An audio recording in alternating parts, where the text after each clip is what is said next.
Welcome back. Let's bring in Kelechi Anyikude. Is a sports analyst, passionate Arsenal fan. Kelechi, thank you so much for coming on the program.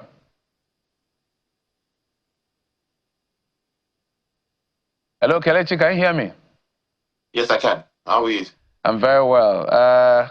You're right there. I know that one of the first things I saw on social media for you was, I remember Alex's video that went viral, and there were several comments, but you put up a video to say, hey, it may not be exactly what it is. So maybe walk us through, for those of us who are not in Morocco, before we get to talk about the match today and what had played out as against the bonuses and eventual resolution that has come through.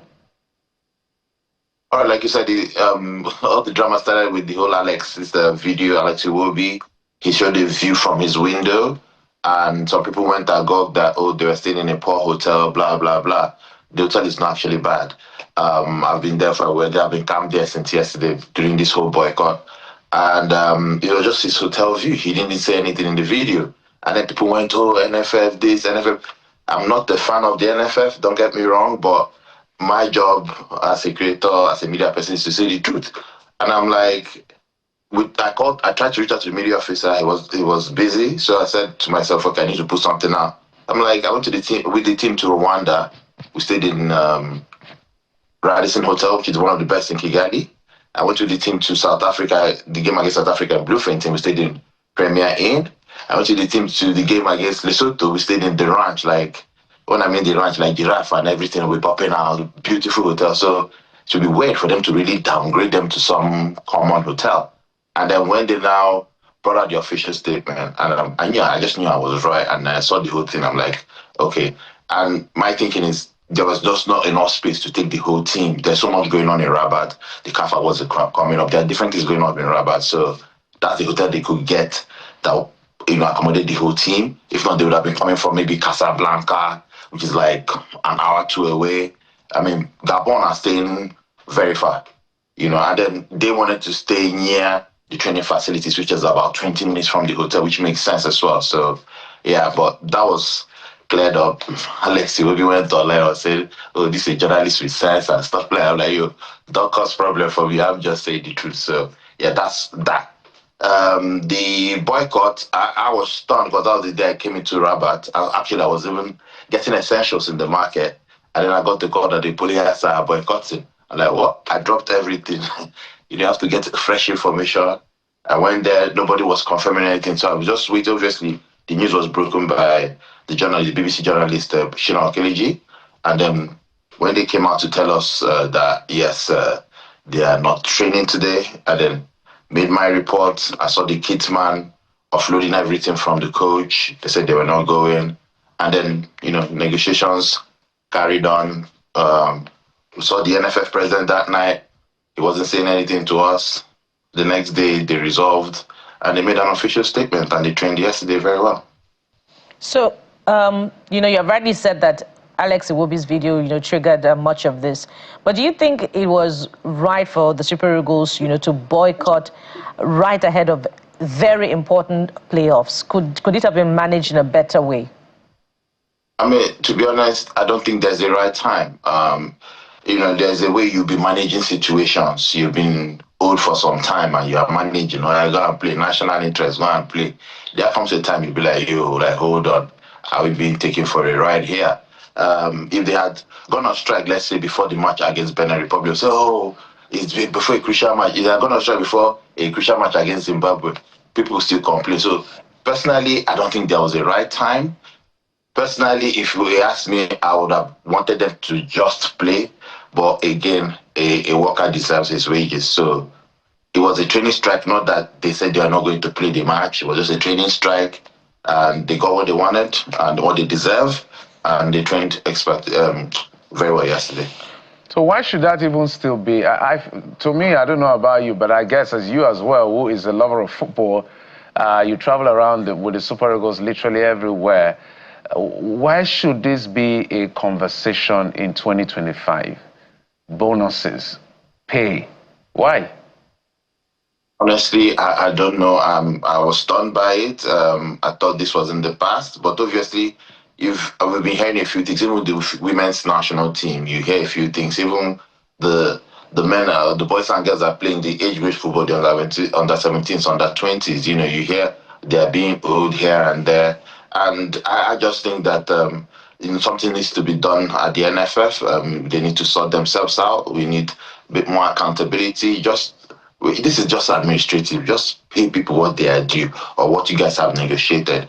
But as you are, I was stunned by it. But we thank God that it's now in the past, and hopefully we can carry on and win this game today. Now, do you think the training session missed yesterday will affect the performance of the Super Eagles in any way? I mean, they are professionals. That they didn't train yesterday or day for yesterday doesn't mean that there wasn't anything going on in the hotel. They will be doing their strength and conditioning, gym work, other tactical stuff on the board will be going on, just that they were not on grass. Personally, these are athletes, these are professionals, they train every time. I don't think it will affect them. God forbid we lose. I know people use it as an excuse, but they are professionals and I don't think it will affect them. Mentally, they are strong and they are prepared. From what they were telling us behind the scenes, no, they are going for it. So there's no cause for alarm.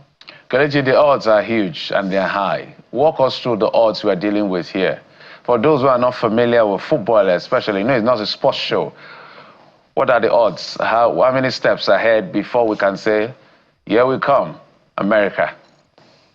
3 steps. So if we, God willing, beat Gabon today, we'll face the winner of DR Congo versus Cameroon. And then Cameroon have their own drama going on as well. And then if we win that, that's the African playoffs final, we'll then travel to Mexico in March to play the Intercontinental final. Because of our seeding, we have a good seeding in the FIFA rankings.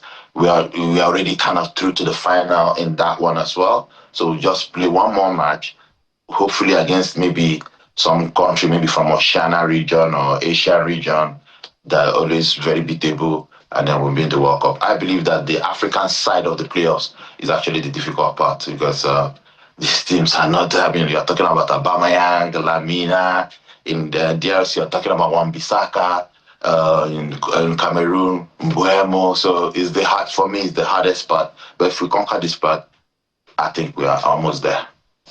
I was asking Jeffrey earlier on what our history is like with the Gabonese. So I'd like you to walk us through that with specific reference to perhaps players that we should be watching out for, what the concerns should be in this match with the Gabonese. To be honest, I'm not really abreast with our head-to-head. I've not researched that, but I think we're heading each time we face. I don't think they've beaten us since 1990, something like that. I'm not too sure. But players we should watch out for. Aubameyang, he plays in Marseille now. He's a former Arsenal player. I know the player very well. Still going strong at 35. He literally dragged them to these playoffs, so he's a good player, a great player as well. Lamina is a compatriot of Victor Osimhen and Galatasaray. A very, very good player, played in the Premier League with Wolves as well. So these two players stand out. But again, Gabon are fighting to go for their first World Cup. So it's a different ginger in them. So we have to be wary of the underdog in this game. But I personally don't think it should be a problem. We have more than enough firepower after what we did against Benin Republic to go to the final on Sunday.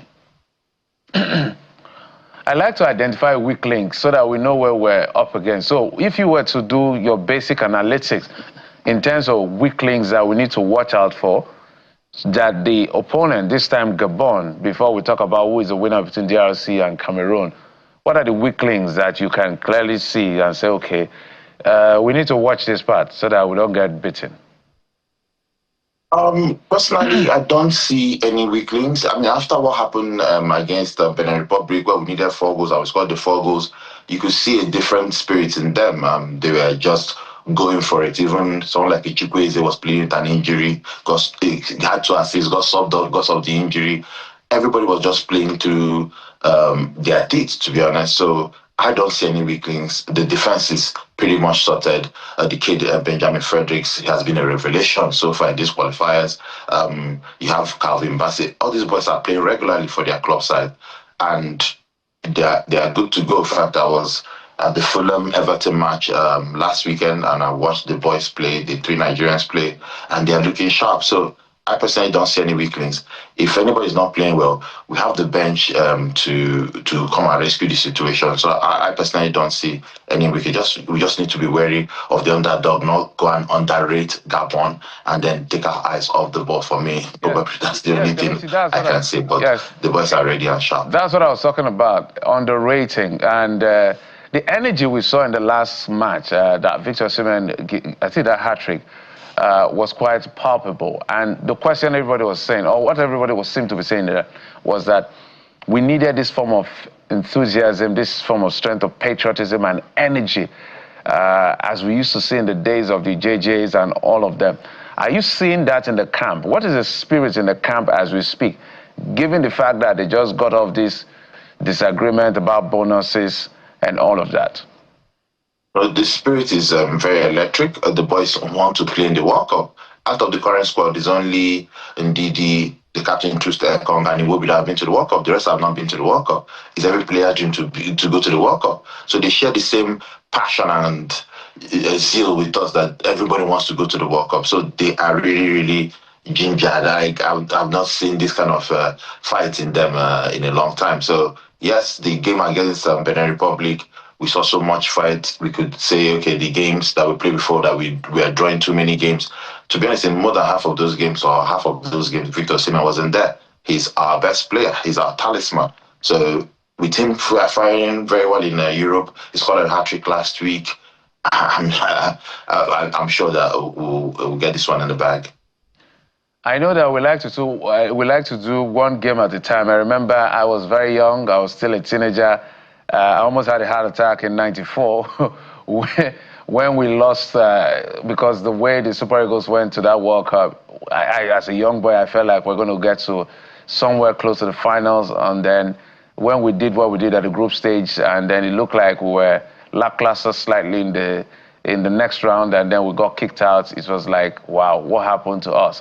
But let's extrapolate a little bit more. If we cross Gabon, what should we be looking at if it happens between us and Cameroon on one hand, and it comes to us and DRC on the other hand?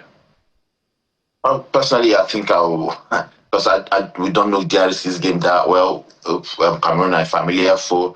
I prefer to face Cameroon. I mean, we even beat them in the last AFCON. They're gonna be without Guiza of Napoli, who's injured, and some other key players. So I think they're a bit weak at the moment, and they are very beatable. DRC, they're that unfamiliar foe that you don't know what they will come with. So I think that if we beat Gabon, I'll prefer to face Cameroon. But bring anybody. We're talking about the Super Eagles of Nigeria. Anytime they are underrated or they are doubted, they turn up. The last AFCON, I can't tell you how many people, even brands, we are sending people out for only 3 games. The group, they say, Super Eagles will come back now. Next thing, they went to the final, brands started scrambling for people to go Europe. So don't never underrate the Super Eagles. They know when to turn up, and they will turn up today. We expect them to turn up, Kelechi. Before, I wonder, you're all over the place all the time. How do you do it? Do you have, like, funding? What exactly? Because I don't think, if the Super Eagles are going to a fishing port, you'll be there. I mean, I'm a patriotic Nigerian. I support the team. I support my boys. Even the Lesotho game, I was the only media person there. They were stunned. They're like, you're here. I'm like, yeah, we're in together. Because if people didn't believe that we're going to scale through, but I'm like, yeah, it is what it is. Let's move. So you just support them. I'm a patriotic Nigerian, like I said. I enjoy it. I'm doing my work. Yeah. I hope everybody's happy. We hope that type of profitable patriotism goes round to all journalists. Before we let you go, Kelechi, please share with us what your predictions for the game. Oh, that's good. I'm predicting. I know that our goalkeeper has been under the cosh at the moment. A lot of criticisms. I think we should back him. He's the number one, but I don't think he's going to concede today. So I'm going for a 3-0 victory to the Super Eagles of Nigeria. All right. Yeah, that gets me excited. Let's watch and see. This evening in Morocco, we'll get to see how that plays out. But all I want is just a victory. Whether it's half goal is fine by me. Whether it's one goal or half is fine. Half, if half is allowed, I'm okay. We just want to go through all of these playoffs. Kelechi Anyikude is a sports journalist. Thank you so much for coming through, and wish you the very best. Thank you so much for having me.